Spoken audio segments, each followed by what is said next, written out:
Edad Media, muchos artistas y pintores utilizaron su arte, en este caso la pintura, para representar escenas de la Biblia, historias, situaciones que han quedado plasmadas. Y el arte siempre ha sido un instrumento por medio del cual uno puede expresar algo, ¿no? En este caso es un cuadro, algunos quizá lo conozcan, es de Rembrandt, un autor holandés del 1660 por ahí, Edad Media. Y pintó este cuadro que tiene más o menos 2,60 m de alto por 2 de ancho en un lienzo, y actualmente está en un museo en San Petersburgo, que es una ciudad de Rusia.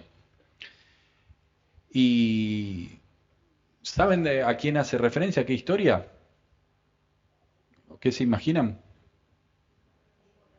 La historia del hijo pródigo, o mejor dicho, la parábola del hijo pródigo. Ahora vamos a leerla. Pero bueno, es interesante cómo cada persona intenta expresar lo que tiene en su mente y en su corazón y lo plasma en una imagen. Así que los animo a que podamos leer esta historia que está en Lucas, capítulo 15. Tal vez muchos de nosotros la hemos leído muchas veces o la tenemos presente, o por lo menos el título, ¿no? El hijo pródigo, hemos escuchado alguna vez esa frase. Y allí en el capítulo 15 del Evangelio de Lucas, dice así, a partir del versículo 11. Un hombre tenía 2 hijos, continuó Jesús.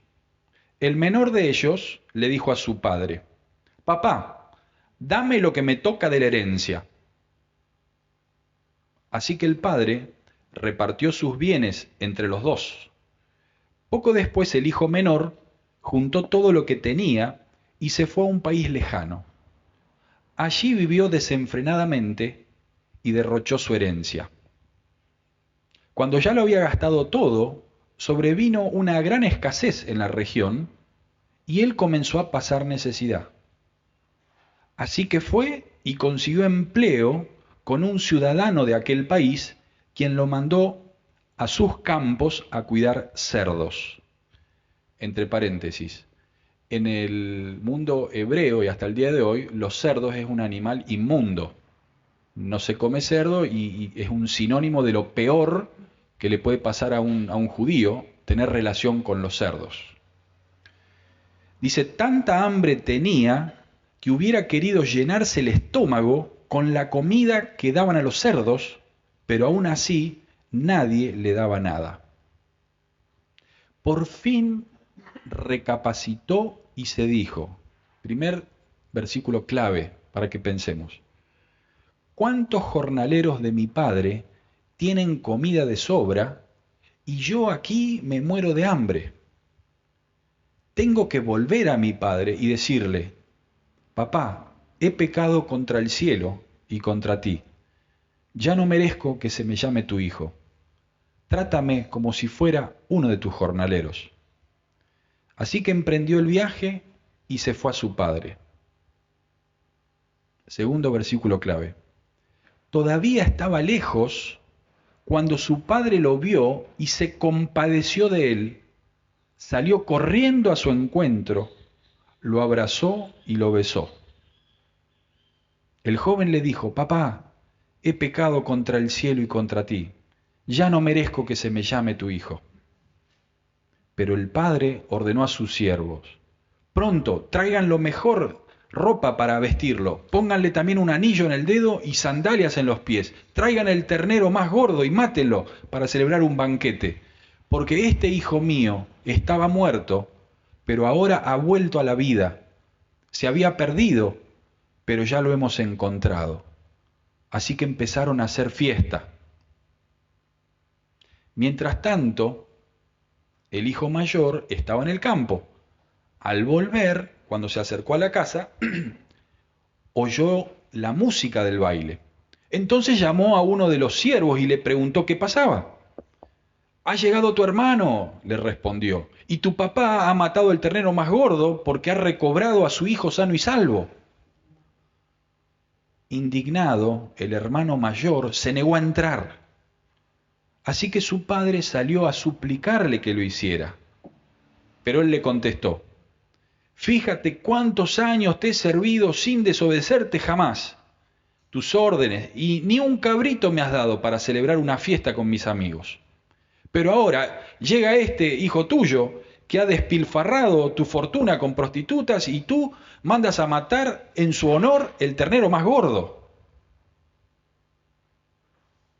Hijo mío, le dijo su padre, tú siempre estás conmigo y todo lo que tengo es tuyo. Pero teníamos que hacer fiesta y alegrarnos, porque este hermano tuyo estaba muerto, pero ahora ha vuelto a la vida. Se había perdido, pero ya lo hemos encontrado.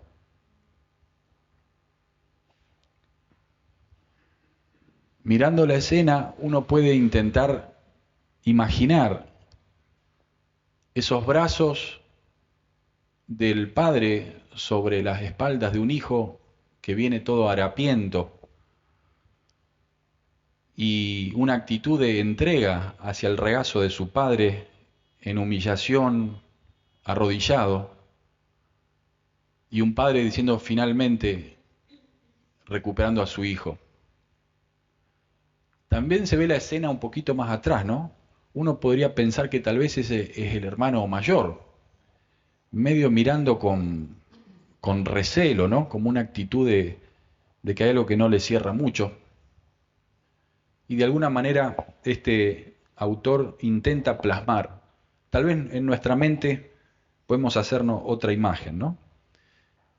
Veníamos en estos últimos domingos meditando en lo que son las parábolas. Para los que no están tan familiarizados con la Biblia, parábolas son historias de la vida, que son ficciones, algunas, pero son reales, o sea, son situaciones que se pueden haber dado. Y Jesús, en su pedagogía, en su intención de poder transmitir una verdad espiritual, utilizaba estas imágenes de la vida real que ellos, sus oyentes, podían entender. Y a través de las parábolas de estas historias Jesús intenta transmitir verdades espirituales e intenta explicar cómo es el reino de Dios, cómo es el Evangelio. Entonces toma esta historia. Y de alguna manera las parábolas siempre contienen estas verdades espirituales donde uno puede entender cómo funciona el reino de Dios. ¿Cómo es el reino de Dios? ¿Qué es valioso para Dios? ¿Qué debería ser valioso para mí? ¿A qué le tenemos que prestar atención? ¿A qué le tenemos que poner nuestras expectativas? ¿Cómo es el corazón de Dios? Y en esta parábola, que se llama la parábola del hijo pródigo, pero en realidad la figura central acá es la del padre. Algunos dicen que más que parábola del hijo pródigo tendría que llamarse parábola del padre misericordioso. Porque lo que resalta esta parábola es la actitud de amor, de misericordia, de ese padre que recibe al hijo. Y por otro lado, la alegría que produce, el arrepentimiento y la conversión de alguien que se ha descarriado. El enfoque no es en el hijo rebelde, sino en el padre que corre al encuentro a recibir a su hijo. Y qué hermosa imagen de cómo es nuestro Dios. Un Dios que sale al encuentro, no está esperando en una iglesia, no está esperando que nosotros hagamos algo para merecer eso, sino que no lo deja hablar al hijo. Empieza a intentar esbozar una justificación y el padre es como que se le tira y lo abraza sin darle lugar ni siquiera que pueda intentar explicar. Es una historia que tal vez hemos leído muchas veces, pero ¿cuánto necesitamos recordar una y otra vez cómo es Dios? ¿Cómo es el Evangelio? ¿Cómo es la Iglesia de Cristo? Sobre todo en un mundo tan crispado como estamos. Toda esta semana hemos pasado prendidos a la televisión viendo lo que acontece en Medio Oriente, lo que acontece en nuestro país con el debate y con las opiniones y esta actitud siempre de descartar, de descalificar al otro, de juzgar, de ponernos de una vereda o en la de otra. Hay una crispación, un sentido y a que a veces nosotros terminamos arrastrados en esa forma de juzgar o de interpretar lo que es la vida o la realidad. Y el Señor en su palabra nos anima y nos dice, así funciona mi reino, no se dejen arrastrar, no se crean que así son las cosas, en mi corazón está esto. Así quiero que ustedes, mis discípulos, entiendan y vivan de acuerdo a cómo es mi reino. Así que en esta historia básicamente vemos esta actitud de este Padre amoroso, y algunos piensan a veces que Dios es una fuerza impersonal, ¿no? Es como una fuerza que de alguna manera le gestiona algo, nos da energías, pero una fuerza no te puede hablar, una fuerza no te cuida, una fuerza no te protege, una fuerza no te escucha ni te cuida. En cambio, Dios da la figura de un padre que puede escuchar, un padre que puede abrazar, un padre que puede acompañar, un padre que puede cuidar, un padre que puede amar. Este amor de Dios es hermoso ver lo que es un amor incondicional, un amor que es inmutable y es eterno. Él no nos ama por lo que somos, sino a pesar de lo que somos. Y no podemos hacer nada incluso para que nos ame más. Y tampoco podemos hacer nada para que nos ame menos. Y eso es lo maravilloso del amor de Dios. No depende de lo que nosotros hagamos o dejemos de hacer, sino que parte de lo que es su esencia, que tiene que ver justamente con un Dios de amor.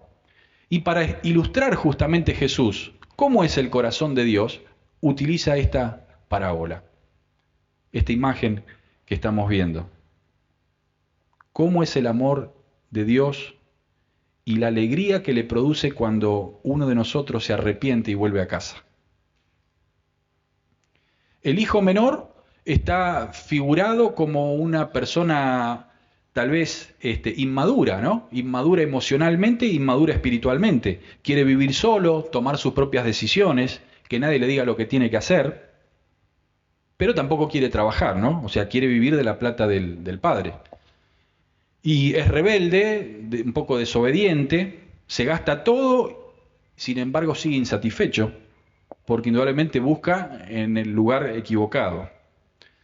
Ahora es interesante que a pesar de la rebeldía, como hijo de un padre íntegro que es, sabe lo que está bien y lo que está mal. Hay una noción, una conciencia de lo que está bien y de lo que está mal. Por eso se esconde para hacer lo malo, porque dice que se va a un país muy lejano, no quiere pasar la vergüenza de ver lo que está haciendo. Y así va desperdiciando de una manera irresponsable todas las oportunidades, también las bendiciones de su padre, el tiempo y su vida. Sin embargo, dice la Biblia acá en el versículo 17, de que tiene algo bueno este hijo rebelde. Y lo bueno es que en un momento entra en sí. Hay un momento que le cae la ficha, como decimos nosotros, ¿no? No sé por qué se dice se cae la ficha. ¿Vos sabés, Leo, por qué? Debe ser de los juegos. Bueno, pero todos entendemos qué significa, ¿no? Es como que en algún momento reaccionás, te das cuenta, empieza a funcionar. Claro, algo así. Hoy uno pasa la tarjeta, claro, no hay más ficha. Claro. Ah, claro, para cargar aire de los autos. Pero entendemos esto, ¿no? Este hijo menor en un momento le cae la ficha o pasa la tarjeta, se activa y entiende que algo ha hecho mal. Y de alguna manera se arrepiente y dice, yo soy malo, pero mi padre es bueno. Regresa, pide perdón y es recibido. Por otro lado está el hijo mayor, que uno podría decir que es la antítesis, ¿no? Y tal vez uno podría pensar, es como una persona que vive en un amargo conformismo. Si uno le preguntara cómo andás, sería el tipo que te dice mal pero acostumbrado, ¿no? Porque de alguna manera trata de seguir las reglas, siempre ha sido una persona más o menos confiable, pero también ha querido imponerle las reglas a los demás. porque como todo religioso es aparentemente moral y le importa demasiado la apariencia, y desde esa moralidad que supuestamente él vive, juzga a los demás cómo deberían vivir, ¿no? Así que vemos que por un lado está este hijo donde la rebeldía es visible, o sea, el pecado es visible, es evidente, va, se despilfarra la vida en, ¿cómo se diría? Libertinosa, iba a decir una palabra vulgar, pero no corresponde en este ámbito. La vida loca, ¿no? Y en la religión muchas veces está más disimulado, es menos evidente. El pecado, aquellas cosas que van en contra de la voluntad de Dios, está como de alguna manera retenido, como puede ser muchas veces el orgullo, que es más fácil evitarlo, que otros vean. El hijo rebelde también usa al padre, usa las riquezas del padre para su beneficio, y el religioso juzga a su padre y a su hermano por lo que hace. El hijo rebelde sabe que lo que ha hecho está mal y duda a veces si su padre puede llegar a perdonarlo. El hijo religioso confía en su propia justicia y cree que está haciendo lo correcto. El rebelde dice, yo soy malo y mi padre es bueno. Y el religioso dice, yo soy bueno y mi padre es malo por lo que está haciendo. Ahora, lo que tienen en común es que los dos son egoístas. Piensan en ellos sin importarles su padre. De hecho, ambos de alguna manera hieren el corazón del padre. Porque de alguna manera el rebelde usa al padre para lo malo, para pecar.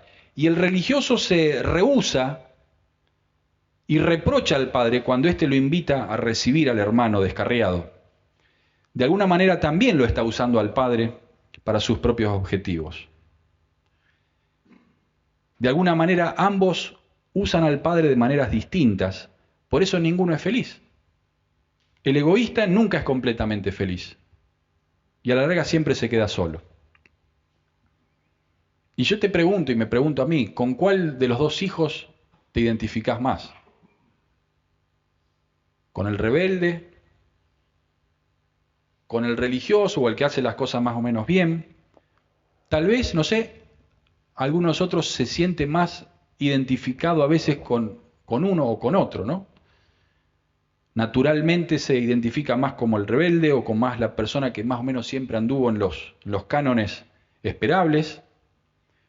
Pero quizá puede pasar que tengamos un poquito de cada uno.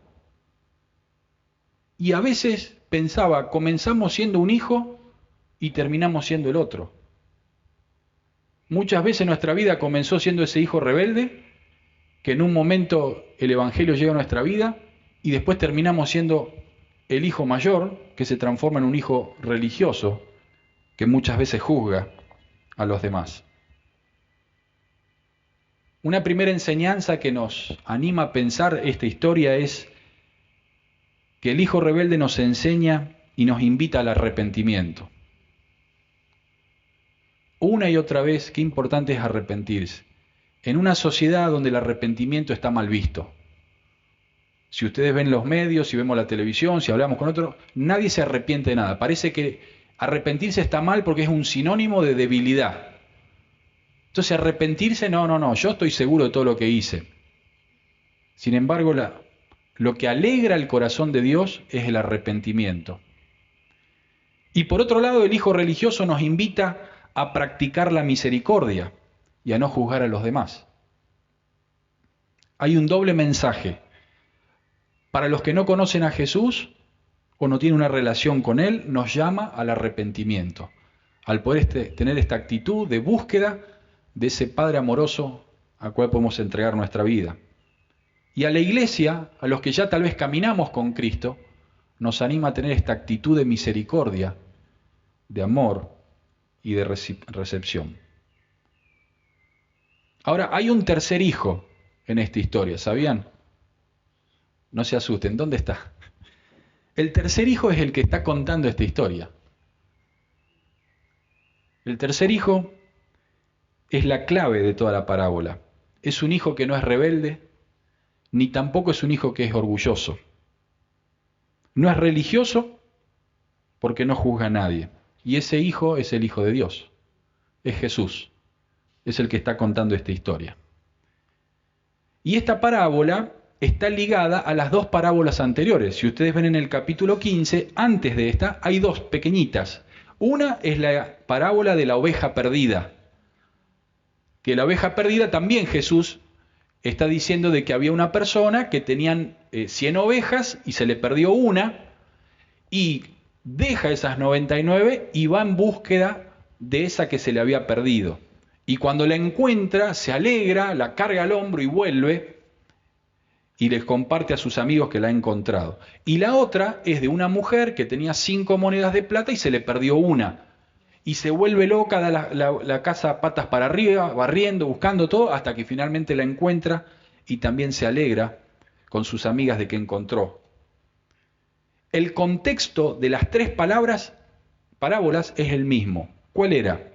Surgen como una respuesta de Jesús a la acusación que le hacían los fariseos a Jesús de que él comía y bebía con los pecadores. O sea que Jesús estaba y se juntaba y se mezclaba con gente que era quizás despreciable o que no tenía un buen prontuario, un buen legajo. En el versículo 3 ahí, o el 2, dice que los fariseos y los maestros de la ley se pusieron a murmurar: este hombre recibe a los pecadores y come con ellos. Y Jesús, conociendo lo que estaban pensando, esa actitud de juzgamiento, de superioridad moral, les cuenta estas tres parábolas. Y en estas parábolas Jesús intenta expresar cómo es el Evangelio. Revelan cómo es el corazón de Dios. Y es interesante que en las tres parábolas hay algo o alguien que está perdido. En las dos primeras está perdido una oveja y después está perdido una moneda.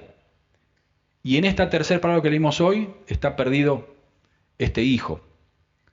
Sin embargo, en la tercera parábola, o en las dos primeras, siempre hay alguien que va a recuperarlas. En el caso de la oveja va el dueño de las ovejas, ¿no? Y en el caso de la moneda la recupera la mujer. Pero en la tercera parábola no hay alguien que vaya a buscar al hijo rebelde, porque el que debería haber ido, que tal vez era el hermano mayor, no fue. Lo hermoso es que nosotros sí tenemos un verdadero hermano mayor, que es Jesús. Jesús es el Hijo de Dios que dejó la casa del Padre para venir a buscarnos y dar su vida por nosotros. Y lo maravilloso es que en estas tres historias hay alegría y celebración por un pecador que se arrepiente. Y Jesús de alguna manera está diciendo: así es Dios, así es el corazón del Padre, así es el Evangelio, así es la Iglesia. Simplemente para llevarnos esta mañana, que podamos pensar y meditar cómo es el reino de Dios, cómo es el corazón de Dios, cómo es la Iglesia de Cristo. Señor Jesús nos anima a pensar y a tener esta actitud de arrepentimiento siempre y volver a Dios. Tal vez ya estamos en Cristo, tal vez ya hemos empezado a caminar nuestra vida en el Señor, pero una y otra vez nos invita el Señor a arrepentirnos y a ir a Él. O si tal vez no nos hemos acercado a Él, es una hermosa imagen que nos muestra cómo alegra el corazón de Dios cuando buscamos de su gracia, de su amor y de ese perdón. Así que, primera actitud que nos anima a esta parábola es a tener una actitud siempre de arrepentimiento, sea que ya caminemos con Cristo y hayamos sido perdonados, pero necesitamos una y otra vez limpiarnos, ¿no? Es como cuando uno se baña y se cambia la ropa y después lava la ropa y se la vuelve a poner. En la vida espiritual, aunque estamos renovados en Cristo, necesitamos todos los días estar en paz con Él. Y si hay algo que nos abruma, que nos agobia, qué mejor que ir con esa actitud de un hijo que acude a su Padre, sabiendo de que el Señor nos recibe. Por otro lado, también una actitud de amor y de misericordia siempre para recibir a aquellos que se acercan. Y este es un mensaje para los que somos hijos de Dios, que vemos a una iglesia, que el Señor vaya preparando en nuestros corazones. ¿Quiénes son los que se quieren acercar al Señor? Generalmente son los que tienen necesidad, como tenemos nosotros. Y a veces estamos buscando personas santas en vez de personas salvas. Dios quiere que las personas sean salvas, que seamos salvos. Después nos haremos santos. El proceso del Espíritu Santo nos irá santificando, pero no podemos llegar santos al Evangelio. Porque venimos manchados, venimos con dolencias, venimos rotos, como muchas veces decimos. Y la actitud que el Señor nos anima a tener como iglesia es una actitud de amor y de misericordia siempre para recibir a aquel que se acerca. Y por último, confianza siempre en un Dios que sale al encuentro. Confianza siempre en un Dios que sale al encuentro. A veces pensamos que uno tiene que acercarse, venir a la iglesia, o que uno está buscando a Dios. Dios ya no está buscando antes de que nosotros pensemos que lo estamos buscando. Y las cosas no son casuales. Dios siempre es un Dios que sale al encuentro, un Dios que ni siquiera nos deja hablar, un Dios que ni siquiera nos escucha a ver si podemos esbozar algo que justifique algo de nuestra vida, sino que nos tapa la boca con un abrazo, con una nueva ropa, con un anillo y con una comida para que podamos saciarnos de Él. Esto es ser iglesia. Esto es la esencia del Evangelio. Esto es la esencia de lo que es el corazón de Dios. Y como decíamos recién, en una sociedad o en un mundo donde a veces estamos involuntariamente muchas veces siendo arrastrados, el Señor nos da una alerta y dice, tranquilo, mi reino funciona distinto, mi corazón es distinto.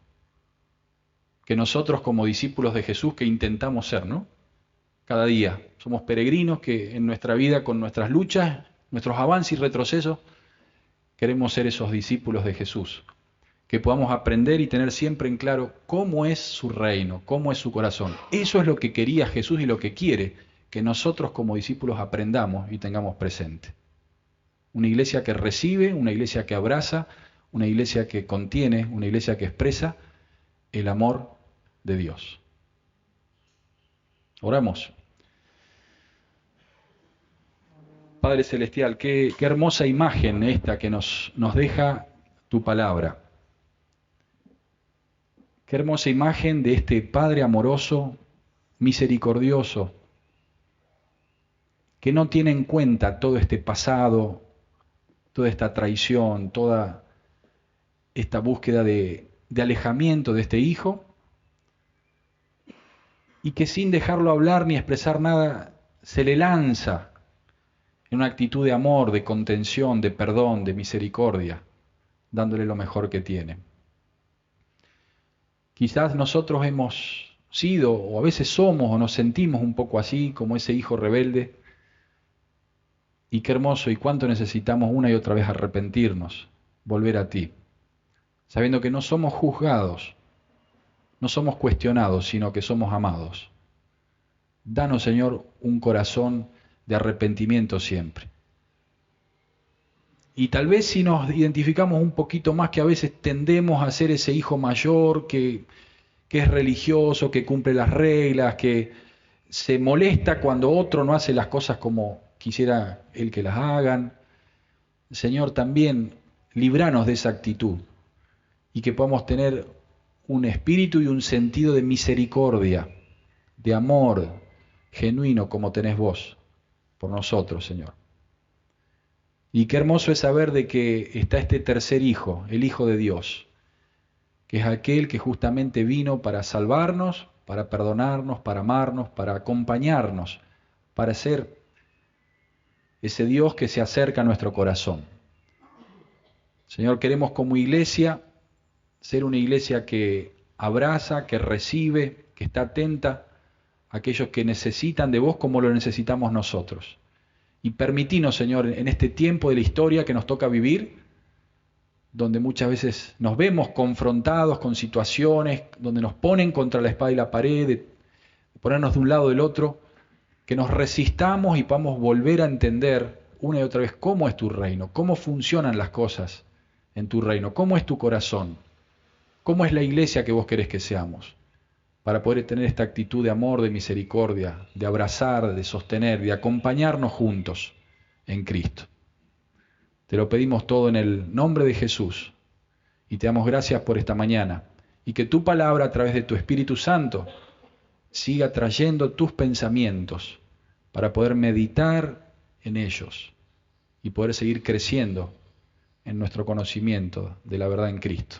Bendito Dios. Gracias. Amén.